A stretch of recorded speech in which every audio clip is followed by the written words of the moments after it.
Olá, seja bem-vindo a mais um episódio do GT Podcast. Meu nome é Clóvis Santafé Júnior, eu sou professor, sociólogo e coordenador do Grupo de Trabalho Sociedade, Tecnologia e Inovação, o GT-STI.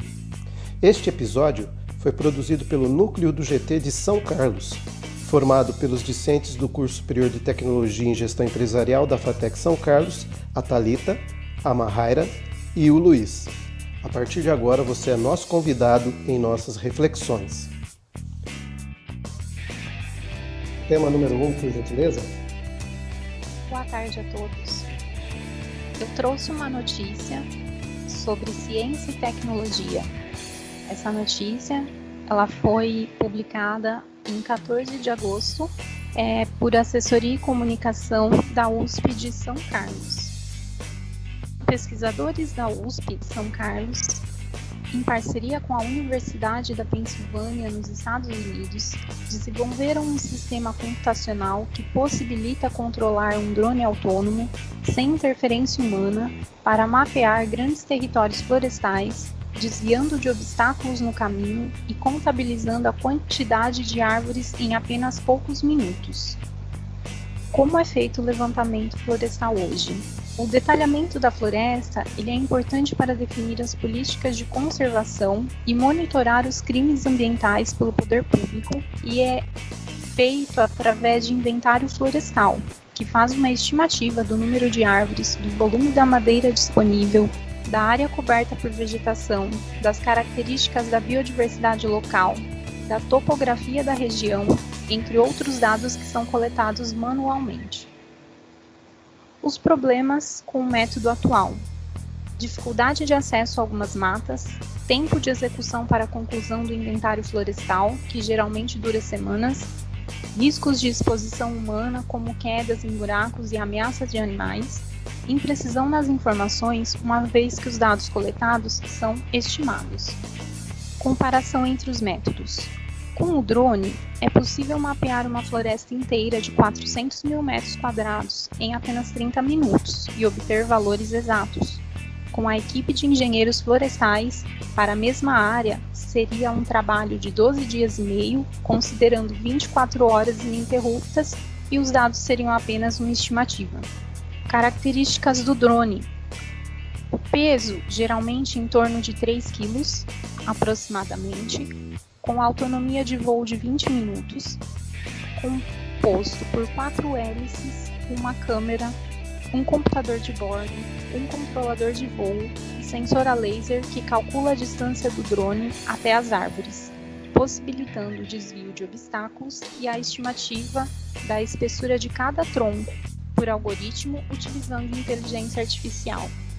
Esse algoritmo, ao mesmo tempo, gera uma imagem 3D da floresta, contabilizando o número de árvores, o volume da madeira, mapeando toda a região e guiando o drone na direção correta.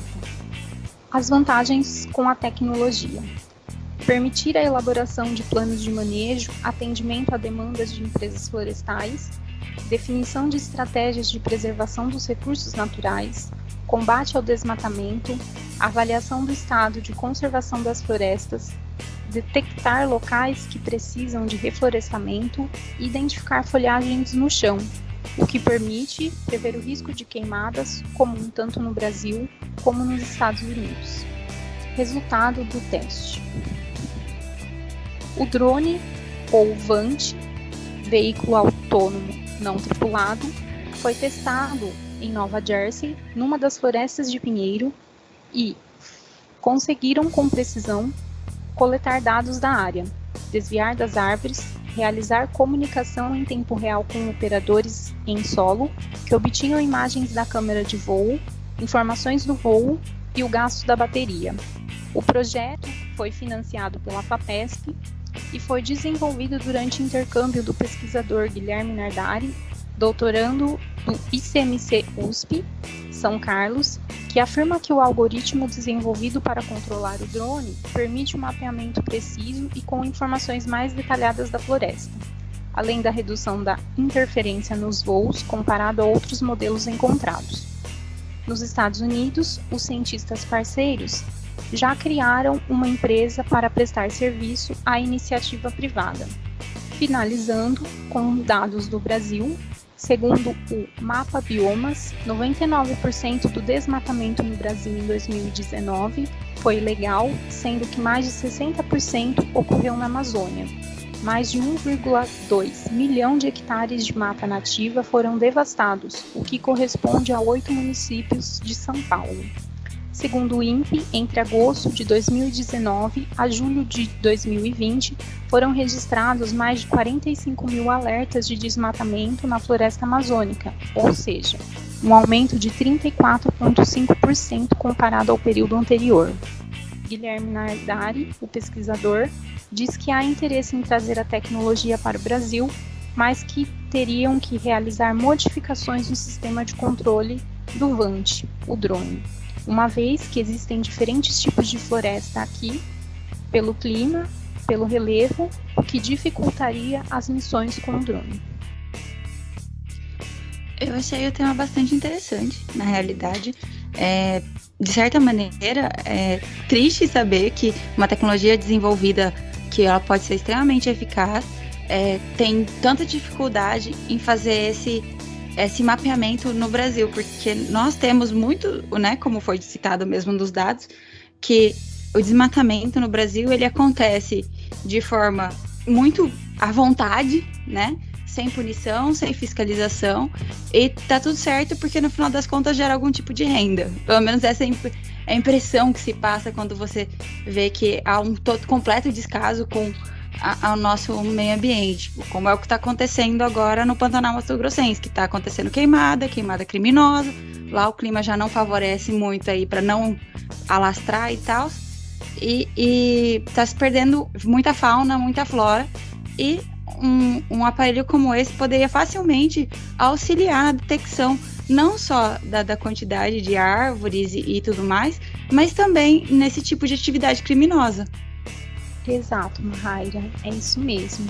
E segundo outras informações verificadas, né, até pelo Serviço Florestal Brasileiro, né, que é o órgão responsável que faz toda essa parte de levantamento e dados aqui no Brasil, tanto por estados quanto no geral, eles não fazem a utilização de drones, né, todo o levantamento ele é feito por uma equipe florestal, geralmente através de licitação, né, algumas consultorias também.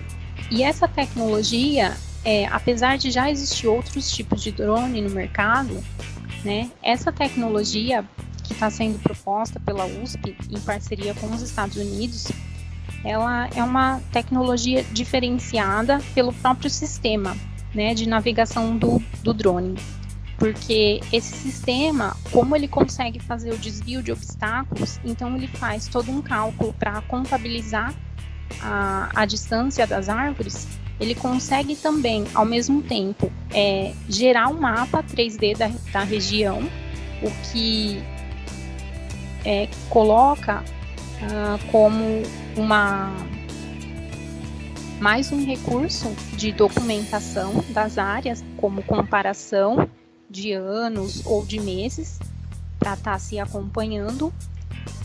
E, além disso, ele, ao mesmo tempo, consegue captar a quantidade da folhagem no chão. Então, isso dá para se ter uma previsão sobre as possibilidades de queimada. Então, ela acaba sendo uma tecnologia diferenciada e interessante por conta disso. E o custo de investimento, né, que foi estimado pelos pesquisadores, seria de em torno de R$60 mil por drone. Ok, então nós vamos para o tema número 2. Mahaira, o que você traz aí com relação a esportes? O que é isso? Nunca ouvi falar disso. Eu sou meio velhão, então desconheço um pouco isso daí. Então, na verdade, o meu tema tem muito a ver com o meu gosto pessoal, na realidade. As informações que eu vou trazer aqui, em sua grande maioria, é de um jogo que eu jogo, que eu faço parte da comunidade, que eu sou membro ativa da comunidade, né?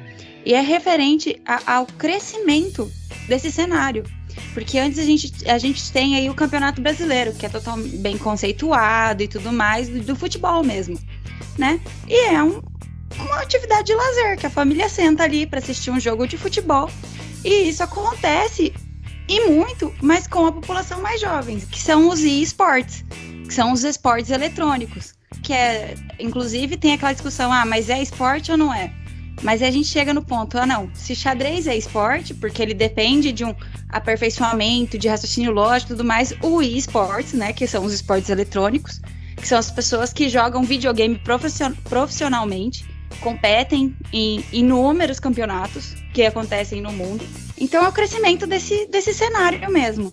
Nós tivemos aí, no ano de 2019, para você ter uma noção, o campeonato mundial de League of Legends, né, que é o jogo que eu tenho mais amorzinho por ele, vamos assim dizer, teve 44 milhões de espectadores simultâneos através do YouTube, Twitch e até mesmo no Sport TV, que tem parceria aí com a Riot Games, né, que é a desenvolvedora do jogo, que eles fazem a transmissão do cenário profissional. Então, o que acontece? A partir do momento que esses jogos ele deixou de somente ser um lazer, ele se tornou algo a mais, ele se tornou algo que proporciona lazer, né? Ele gerou empregos, não só pelo desenvolvimento do jogo e tal, porque a gente sabe programador e tal, aquela coisa toda, mas também gerou profissionalização desses atletas, onde eles têm contratação, eles têm patrocínios, eles têm salários. É uma área de trabalho, infelizmente ainda é um nicho muito específico, principalmente aqui no Brasil, né? Que você precisa ter um certo nível de conforto para você poder estar se desenvolvendo nessa área, que seria ter uma internet de qualidade, ter um computador que consegue te permitir fazer o uso, né, da plataforma, independente de qual seja, né? E esses torneios, como eu disse anteriormente, eles foram se tornando cada vez mais profissionais. Um dado muito interessante é que no campeonato de 2018, o prêmio para o primeiro colocado do Campeonato Mundial de League of Legends, ele teve o prêmio de $2.544.815 para o pré-equipe que chegou e passou como se fosse o Campeonato Mundial de Futebol, né, a Copa do Mundo. E assim, uma coisa que me atraiu bastante para esse tema foi o fato de que, se é uma coisa que já é eletrônico, que já faz a transmissão via YouTube, que já tem toda essa facilidade com esse contato aí com o ambiente virtual, né, que facilita muito a propagação, né, desses dados, dessas informações, desses jogos e tudo mais, ele passou por dificuldades também na pandemia. Não foi um cenário que veio essa pandemia, né, e ele não sofreu prejuízos. Teve que ser interrompido, teve que mudar a maneira que foi feito devido a não poder aglomerar pessoas. Então, foi bastante interessante acompanhar todo esse desenvolvimento desse cenário. Então, nós trazemos aqui que no Campeonato Brasileiro de League of Legends do ano passado, no segundo split, ele teve mais de 20 milhões de espectadores, a grande final. E no seu total, ele teve cerca de... Ai, perdão, eu falei errado. Foi o Campeonato Mundial de 2019 que teve 21,8 milhões de espectadores em média por minuto. Então, é um segmento que tem uma alta visibilidade, de certa maneira é muito fácil de acompanhar, e além disso, ele permite outros novos empregos a serem gerados, como por exemplo os youtubers, né, que eles pegam, começam a desenvolver no jogo, gravam as lives e tudo mais, e tudo isso gera cada vez mais visibilidade para o eSports. E para finalizar, nós temos também a questão de que todo esse cenário ele foi devidamente pensado e programado para um público muito específico, mas pouco a pouco ele está abocanhando mais e mais seguidores e espectadores. Mahara, quando eu estava te ouvindo, e assim, eu tive uma reflexão que está muito pautada num tema que eu vou trazer ao final de um autor que é a questão de uma cadeia produtiva simbólica, porque, veja, você está falando da cadeia produtiva dos games, e com vários personagens, os youtubers que são os promotores, né, eles são os divulgadores dos games. Então é interessante ver como que nós estamos transitando de uma sociedade cuja cadeia produtiva era mais concreta, era mais palpável, ou seja, você via o produto sendo produzido em todas as suas etapas e você manuseava o produto mesmo, para essa nova que é virtual mesmo, né? Você está trabalhando com ícones, você está trabalhando com símbolos, com imagens quando se trabalha na produção de games, né? do eSport. Se eu estiver errado, você me corrija aí, porque é um tema que eu, de fato, não domino. Você concorda com o que eu disse ou falei besteira? Realmente, eu acredito que o eSports ele tem uma cadeia produtiva que eu acho que quem começou a fazer isso não esperava, entendeu?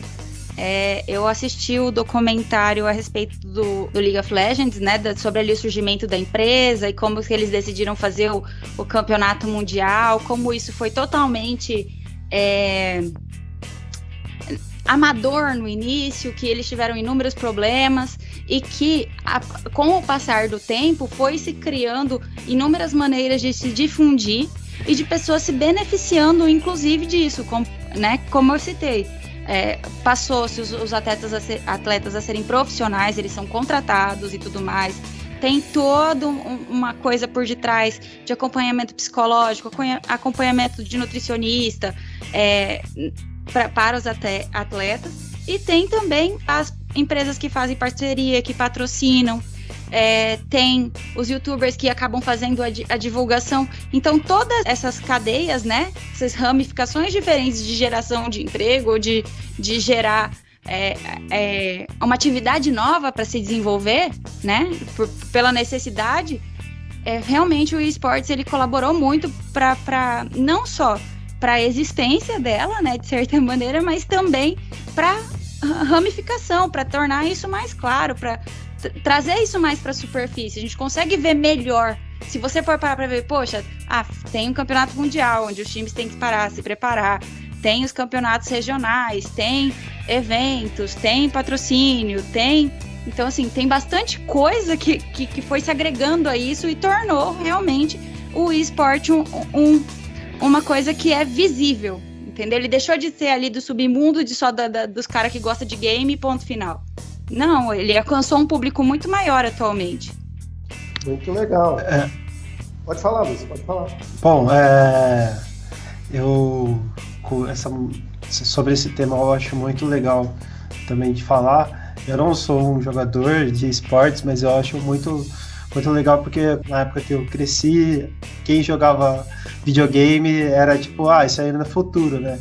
E hoje quem participa dos esportes, quem dedica muito tempo a esse tipo de atividade, né? No caso, a Marraina falou do LoL, né? Mas temos Fortnite, Dota, o PUBG, CSGO, né? E entre outros aí, Free Fire.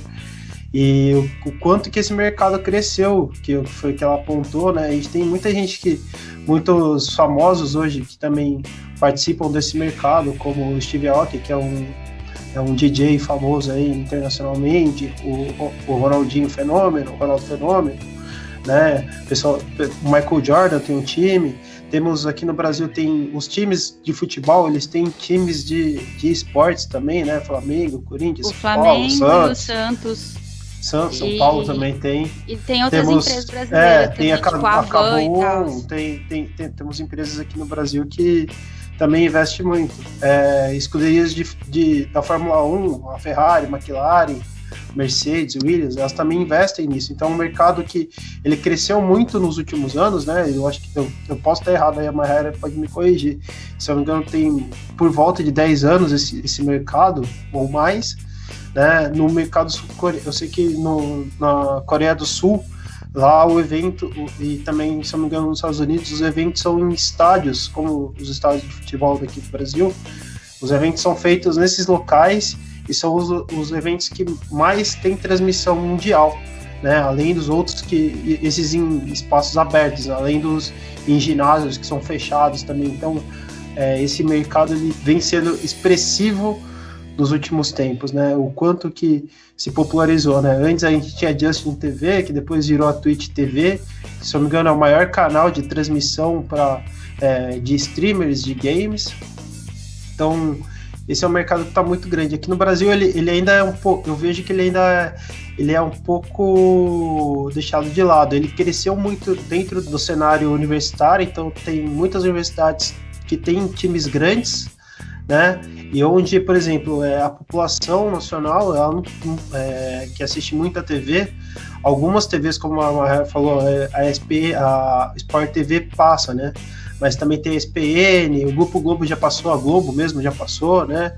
A Fox Sports, o Grupo Band, a Record, o SBT tem um canal na internet que é só para games, então eles falam um pouco sobre também os campeonatos, mas assim, ainda no Brasil está caminhando esse tipo de esporte, né?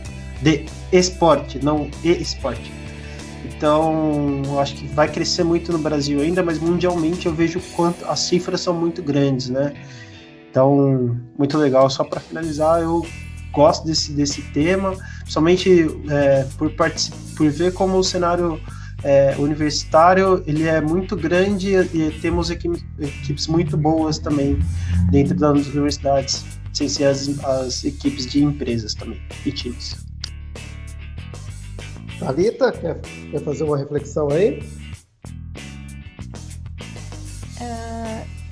Sim, eu gostaria, na verdade, de perguntar o que diferencia, né? Para mim é um tema novo, achei muito interessante. O que diferencia um jogo de um esporte? Então, na verdade, o que diferencia mesmo é o fato de ter uma competição do mesmo, entendeu?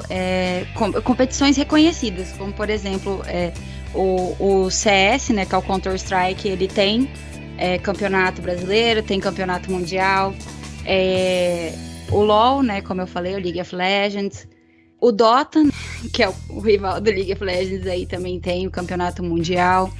E tem os jogos de celular também, que não entram exatamente nesse conceito de esportes, porque como é um jogo de celular e tal, é um negócio mais individual, né?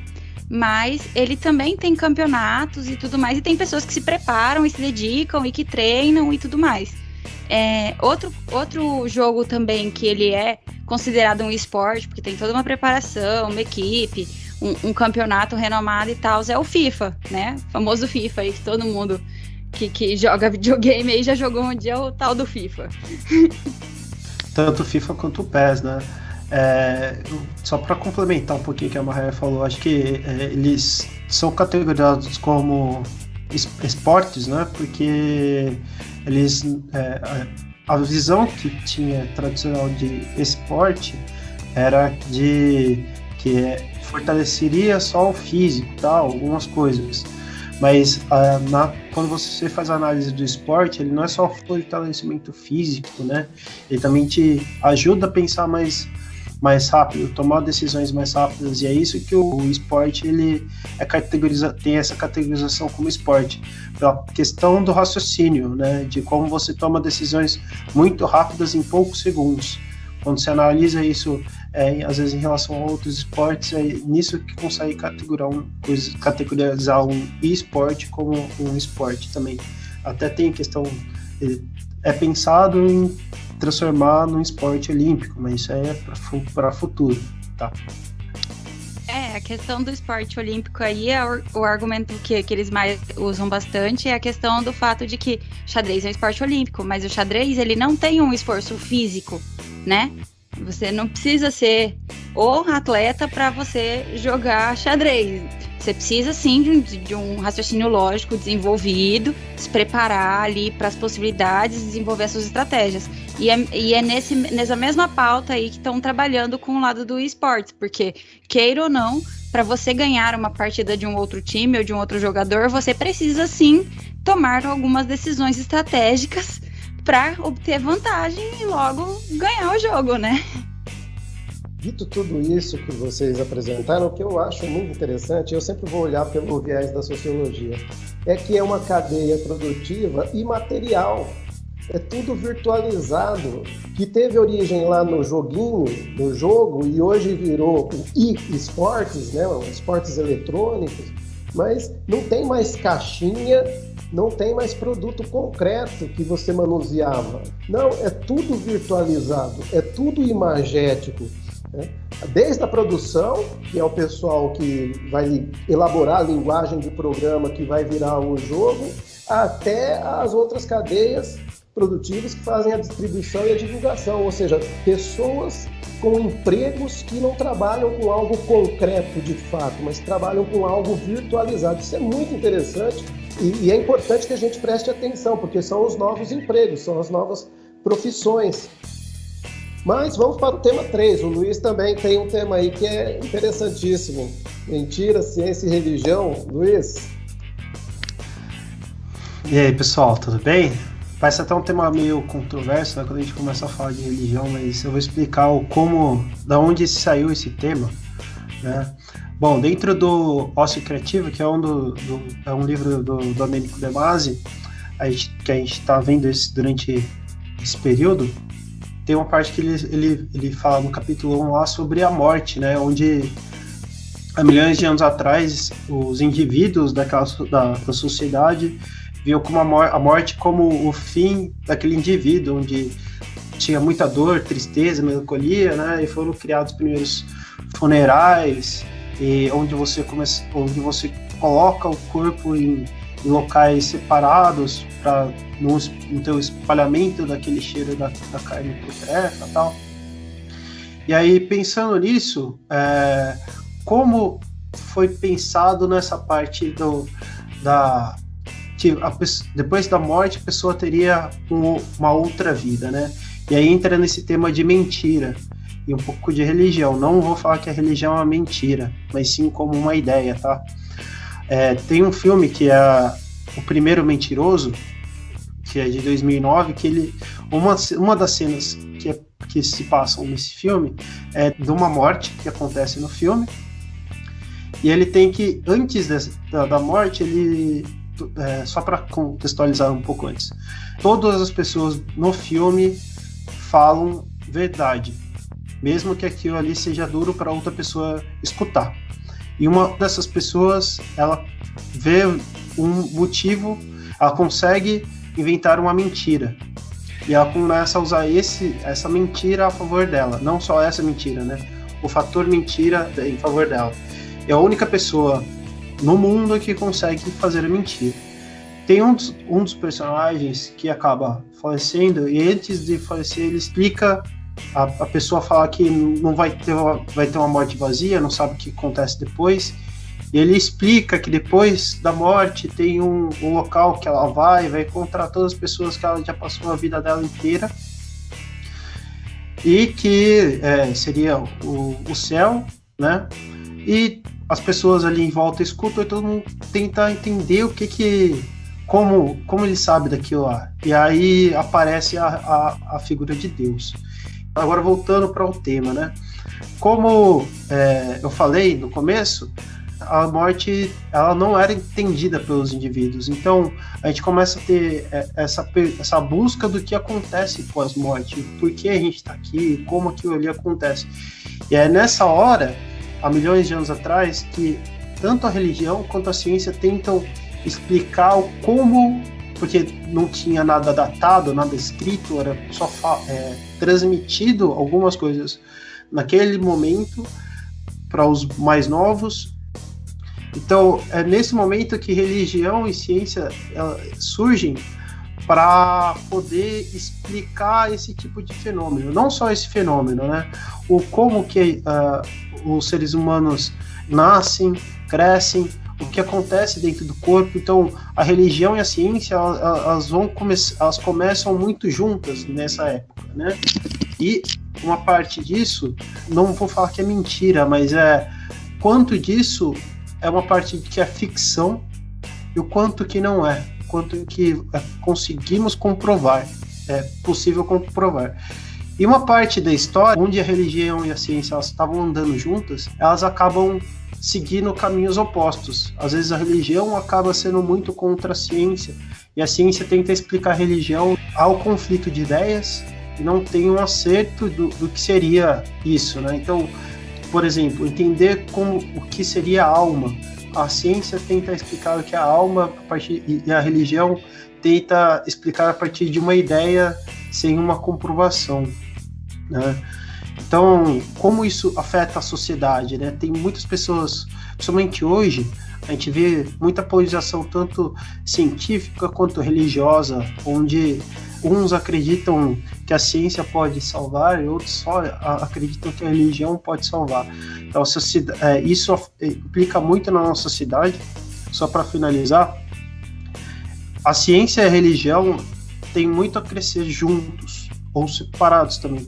Só que eu não vejo que, às vezes, um tenta invadir o espaço do outro, tentando se afirmar como aquela sendo a verdade absoluta. Muitas vezes a gente não vai ter uma resposta correta vindo de um ou de outro. E às vezes a gente pode também ter aquilo ali como uma mentira também. Nenhum nem outro aceitam, ou nenhum dos dois aceitam, e aquilo ali acaba sendo uma mentira criada por outras pessoas. Então, eu assisti o filme que ele citou. Filme bastante interessante.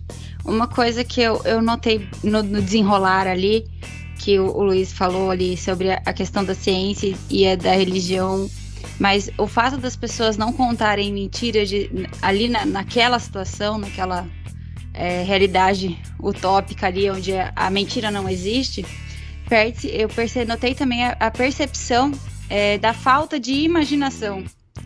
E logo a falta de imaginação, em certas maneiras, impedem o desenvolvimento aí não só da ciência, como da religião, de certa maneira. Porque o fato ali deles terem em algo em que acreditar que não é palpável, que não é visto, que eles precisam buscar, né, como o Luiz trouxe, né, para se pautar em algo, para buscar ali uma maneira melhor de passar pela sua existência, não só com o exterior, mas como o seu próprio interior. É muito pontual essa questão de falta da imaginação para essa progressão existir. Só isso que eu tenho a dizer.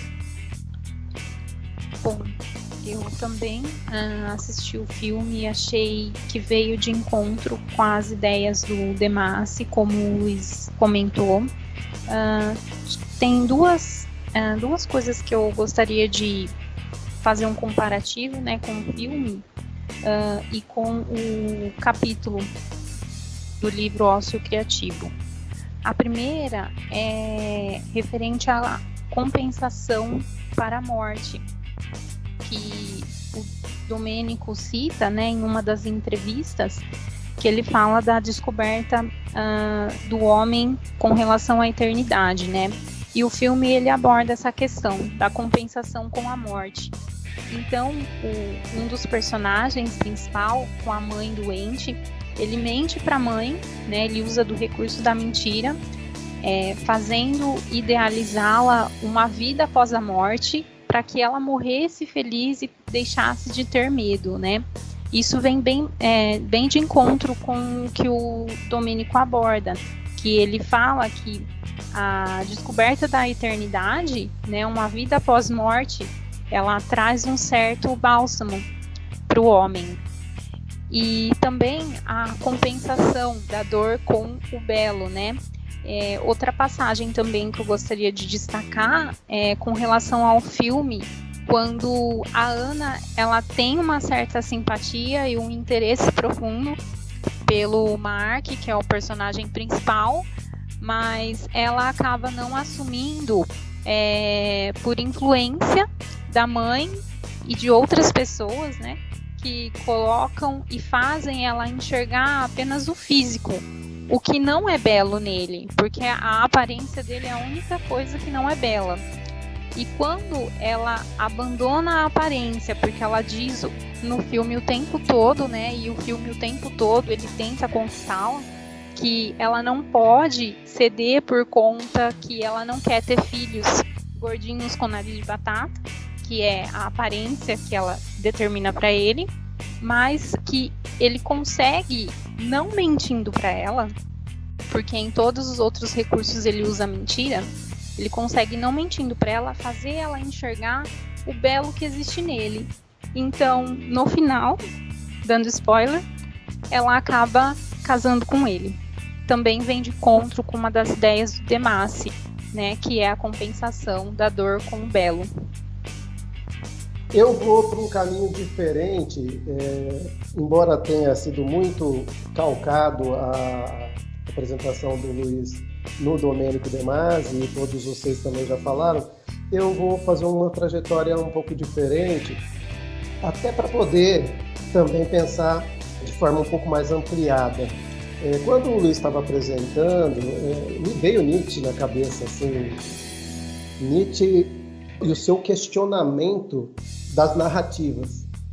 Veja que o Luiz ele apresenta o tema dele falando da necessidade que o ser humano tinha para explicar questões profundas, como após a morte, né?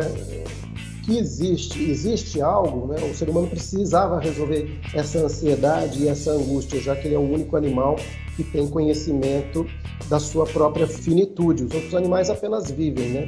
Nós vivemos e sabemos que iremos morrer.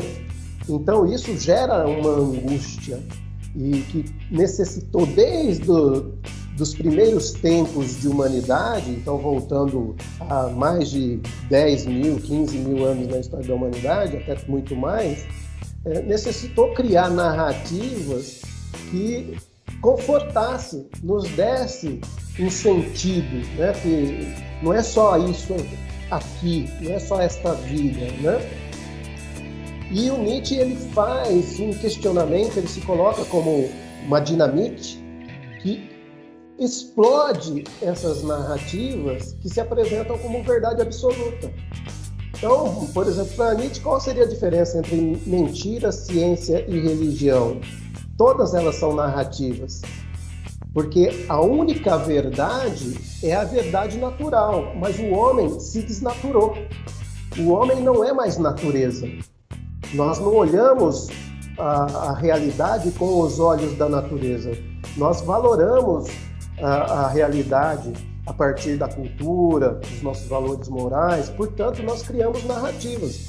A religião é uma narrativa e a ciência é outra. E quando se trabalha com narrativa, segundo o Nietzsche, não é que se trabalha com mentira, não se trabalha com verdade absoluta. Só que tanto religião quanto ciência tentam se colocar como defensoras da verdade absoluta. Então é interessante esse tema que o Luiz trouxe para a gente refletir um pouco que ninguém tem a verdade absoluta, porque como somos animais desnaturados, no sentido de que nós não somos mais animais naturais, a cultura nos tirou dessa condição de sermos um animal integrado na natureza, a gente cria uma segunda natureza que é a cultura. Então não existe verdade, existe narrativas, e aí tantas quantas existirem os povos, né? Por isso que o hindu tem uma perspectiva do mundo, o brasileiro tem outra, né? O chinês tem outra. É um tema também muito interessante. Alguém quer colocar mais alguma coisa? Eu, professor, só queria pegar um pouco do que cada um falou. Primeiro que o professor falou, até que eu esqueci dessa parte, que isso estava marcado para mim como ia ser a primeira frase que eu ia falar, né? Que o homem é o único animal que morre, porque os outros não sabem disso, né? E muito do que foi falado, até o que a Mahaira falou, eles, em vários momentos do filme, né, só para contextualizar, o personagem principal, ele é um escritor sobre de história, sobre a narrativa do que aconteceu em um século específico. Ele pega o século da peste, né? E o que eu vejo é como aquela sociedade que é baseada na verdade absoluta, né? Ela não tem religião, mas onde saiu? Aí eu questiono, que ela falou da criatividade.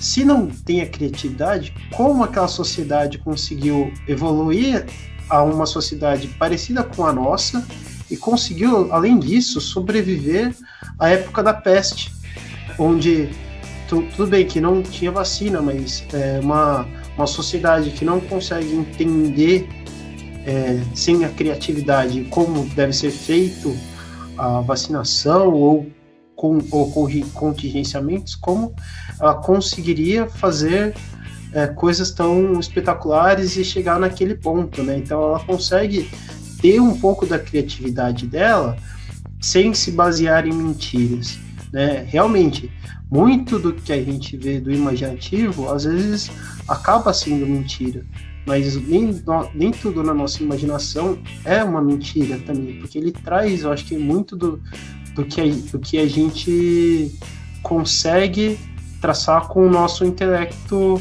mais avançado dessa parte de raciocínio. É só isso que eu queria dizer.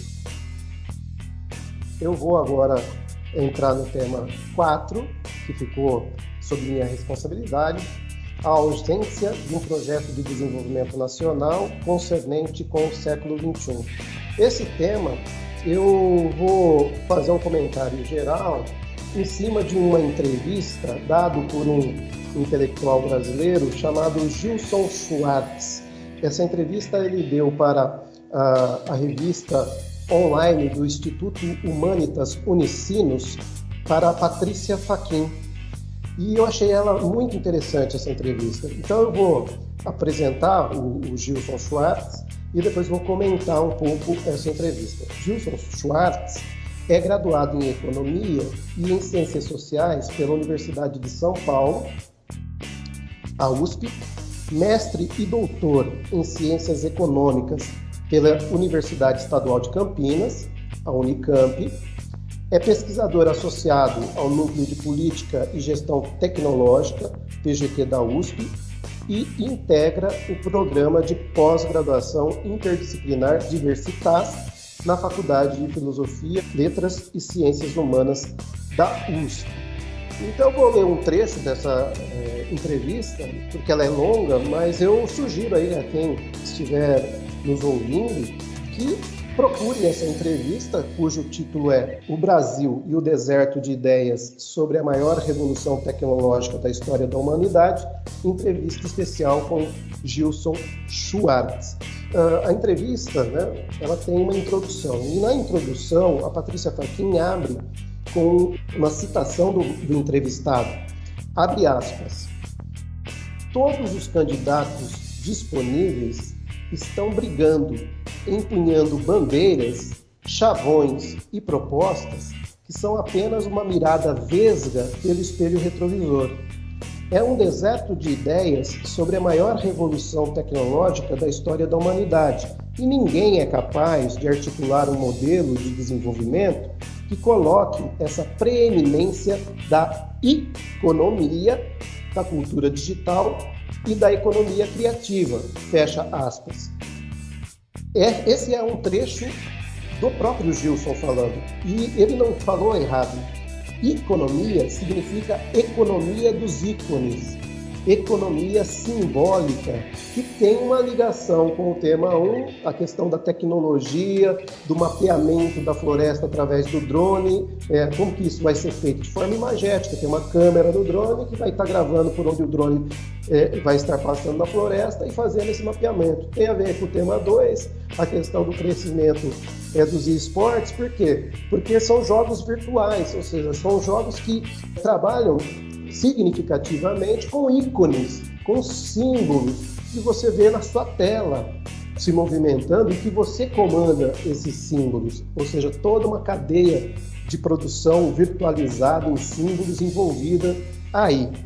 Mas continuando o texto que antecede a entrevista em si, ela continua dizendo, a jornalista, na avaliação do economista, se o Estado não tiver um planejamento de como o Brasil fará parte da revolução tecnológica gerada pela internet, aí abre aspas, podem falar o que quiserem de previdência, de petróleo e de agricultura, pois todo o resto perde o sentido se não houver essa perspectiva da economia como economia de ícones, de inteligência e criatividade. Fecha as aspas.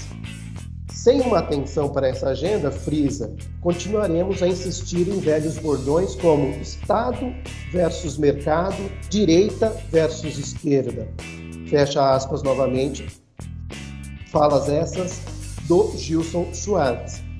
Mas ela continua, e eu já estou finalizando a minha leitura dessa entrevista. O economista também reflete sobre as dificuldades do Brasil em se inserir na revolução digital e menciona, entre os entraves que dificultam esse processo, a disputa macropolítica que diz respeito aos recursos do Estado. Abre aspas. A carência de pensar a economia numa perspectiva que seja da economia da informação, da educação e da cultura, e não a economia dos recursos naturais, dos mercados ou do planejamento estatal. Então eu vou fazer um comentário aqui. A disputa macropolítica, ela não envolve uma discussão da nova economia, que é, segundo Toffler, chama até um autor que é caro para o nosso grupo de trabalho, motivo até dele surgir enquanto grupo de trabalho, o que Toffler chama de economia supersimbólica. E ele aqui, o Gilson, economista aí da Unicamp, chama de economia dos ícones. Mas para terminar esse artigo, embora a transformação digital seja algo recente, pontua Gilson, abre aspas, começamos a discutir esse novo modelo em 2002, então estou falando de um diálogo que é discutido há 2 décadas no Brasil, fecha aspas. E aí eu gostaria de fazer o meu comentário geral, que o Gilson também prestou atenção na documentação que o nosso grupo de trabalho está se debruçando, que é a documentação do Livro Verde, A Sociedade da Informação no Brasil. Veja que ele cita 2002 e todos os processos que desaguaram no Livro Verde e depois no Livro Branco está entre 1996 e 2002. Aquele documento mostra como que o governo da época estava preocupado em fazer a transição de uma indústria eletromecânica, que seria a nossa indústria brasileira, para uma indústria eletroeletrônica, que tem muito mais a ver com internet, economia criativa, economia supersimbólica ou economia, como está chamando o Gilson Schwartz, ou seja, uma economia de ícones, porque você geraria tanto na infraestrutura quanto na superestrutura cadeias produtivas que iriam estar lidando justamente com esse novo modelo de economia que vem surgindo na frente dos nossos olhos. Então é interessante que nós já estamos fazendo essa discussão desde quando o grupo foi criado em Sertãozinho, em 2015, da importância de nós entendermos esse processo de transição e a gente debate com o Domênico De Masi a questão de sermos imigrantes digitais e entendermos o processo de sermos esses imigrantes digitais e, portanto, termos uma nova mentalidade, abandonarmos a mentalidade da economia interior para abraçar essa nova economia e podermos aí preparar o país para essa nova economia. Veja que o país ele está patinando. Se eu tomo aqui o que o Gilson colocou como fato, o país está patinando desde 2002, 2 décadas quase, e nós não conseguimos construir um projeto de desenvolvimento nacional que tenha, de fato, ligação com o século XXI. Porque a gente, muitos dos candidatos que se apresentam, defendem um projeto nacional, um projeto desenvolvimentista, muito calcado ainda na indústria eletromecânica e não numa indústria eletrônica.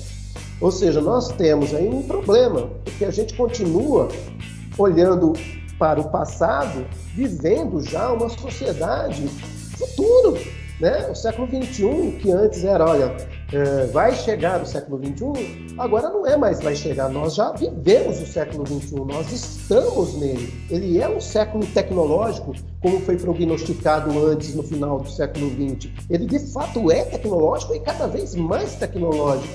Portanto, o país, para poder diminuir as desigualdades que cada vez mais se aprofundam, tem que projetar com a sua elite política e a sua elite econômica, tem que projetar um desenvolvimento nacional seja concernente com o século XXI, que entenda essa nova economia que está surgindo e que proceda o desmonte da velha economia de forma digna, né? Não estou falando que simplesmente a gente vai passar de uma economia para outra e vai jogar todo mundo fora da outra economia que já está sendo ultrapassada, até porque ela não vai ser de toda jogada fora, ela vai se tornar complementar, já está se tornando complementar, mas não há nada sendo feito para inserir a população brasileira, por exemplo, para se tornar um profissional nessa cadeia produtiva do esportes, por exemplo. Não vemos nada. Veja, eu estou citando só um setor, mas cada vez mais o setor simbólico ganha proeminência em detrimento do setor produtivo concreto. Esse é um ponto interessante. E eu gostaria, então, de encerrar minha fala aqui. Vou abrir para os demais participantes poderem comentar e depois procedermos ao encerramento do nosso GT Podcast. É bastante interessante o fato da nossa economia, né, de a gente não ver esse incentivo nessa migração, o incentivo das nossas políticas públicas, do nosso governo, de certa maneira, inclusive regredindo aí nesse quesito, como aconteceu nesse governo, a desvalorização dos projetos de pesquisa, que viabilizaria muito, né, o Brasil, pelo menos as nossas próximas gerações aí, esse desenvolvimento. Eu vi um documentário na Netflix, eu não vou saber exatamente a quantidade agora, mas se por algum acaso todo ser humano na face da Terra tivesse um carro e precisasse trocar o seu pneu aí, nós precisaríamos de mais de uma terra para fazer o descarte desses pneus que trocados num curto período de um ano. Então, assim, o fato da nossa economia ela ser fortemente pautada aí na mecânica, né, na produção em massa e tudo mais, faz com que o Brasil esteja um passo atrás do restante, porque eles não estão valorizando, não está sendo valorizado todo o desenvolvimento tecnológico que o Brasil ou que a população brasileira possa estar desenvolvendo aí, como, por exemplo, projetos muito interessantes de avanço tecnológico extremamente grande, que foi o caso do Kinect, do Xbox. Foi um baiano que desenvolveu, mas ele não foi patenteado no Brasil e tudo mais, porque a empresa lá de fora reconheceu o talento, reconheceu que a pessoa tinha essa visão e levou para fora, porque aqui não é valorizado esse tipo de coisa. A questão da nossa economia estar migrando aí para ícones permite, inclusive, a geração de inúmeras novas modalidades de trabalho, como já foi citado os youtubers, as pessoas que são digital influencers, que trabalham só com Instagram, os artistas de maneira geral, né? E tudo isso traz impactos na economia informal que a gente vem aí. Por exemplo, a questão da venda de produtos originados desses cenários. Tudo isso traz impacto. Mas por que isso não está sendo valorizado aqui dentro, né? É mais ou menos esse o que eu tenho para trazer. Tá, antes de eu passar a palavra para os demais, é só uma observaçãozinha com o termo economia de ícones, ou economia, tá? Ícones por quê? Porque hoje nós tocamos em ícones na tela do nosso celular, né? São vários ícones distribuídos aí no nosso smartphone, e quando nós tocamos no ícone, a gente aciona um serviço, né? Então e para que esse ícone funcione, tem toda uma cadeia produtiva, um cara que criou o programa, a distribuição, enfim, tudo isso que a gente não percebe, a gente só aperta o botão e a coisa acontece. É muito interessante o que ele trouxe, eu gostei bastante da reflexão. Eu gostaria muito de agradecer ao grupo de trabalho de Sertãozinho, o nosso grupo irmão, que trouxe essa notícia hoje. no WhatsApp e me possibilitou estar fazendo essa discussão com vocês. Meu comentário é bem breve, assim, né? E vai de encontro até com o que a Mahaira falou, não é nem de encontro, é de paralelo, né? Que a gente, no nosso país, a gente perdeu muito, né?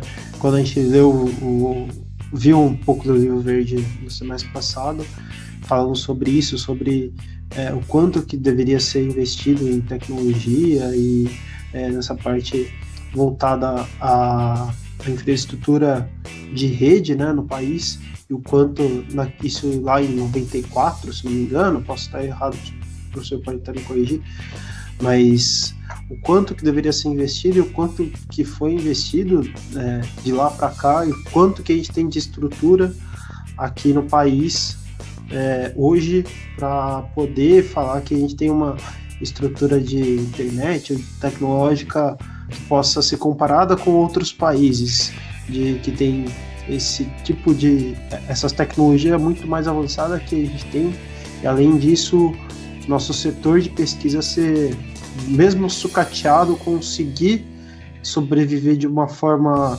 heróica e conseguir trazer frutos muito bons para o nosso país. Então, também estou de acordo com a Mahaira. Eu acho que a gente tem muita capacidade aqui no país, aproveitando para trazer novamente a notícia do drone como exemplo.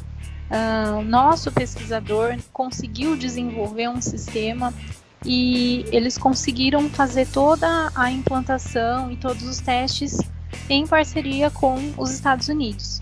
Nós temos uma capacidade imensa aqui, temos poucos recursos também, como o Luiz citou, porque isso não é tão valorizado aqui, e eu acho que a gente precisa refletir um pouco mais, né, em estarmos melhorando a visão de nós mesmos e implementando mais processos para garantir a melhoria e o avanço do nosso país.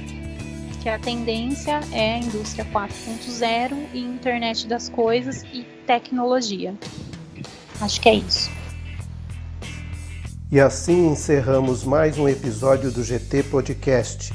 O mesmo foi produzido pelo núcleo do GT-STI da FATEC São Carlos. Este e os demais episódios se encontram disponíveis tanto no canal GT-STI TV no YouTube, quanto nas mídias digitais das FATECs São Carlos, Sertãozinho, Ribeirão Preto e Araraquara. Nos vemos no próximo episódio. Até lá!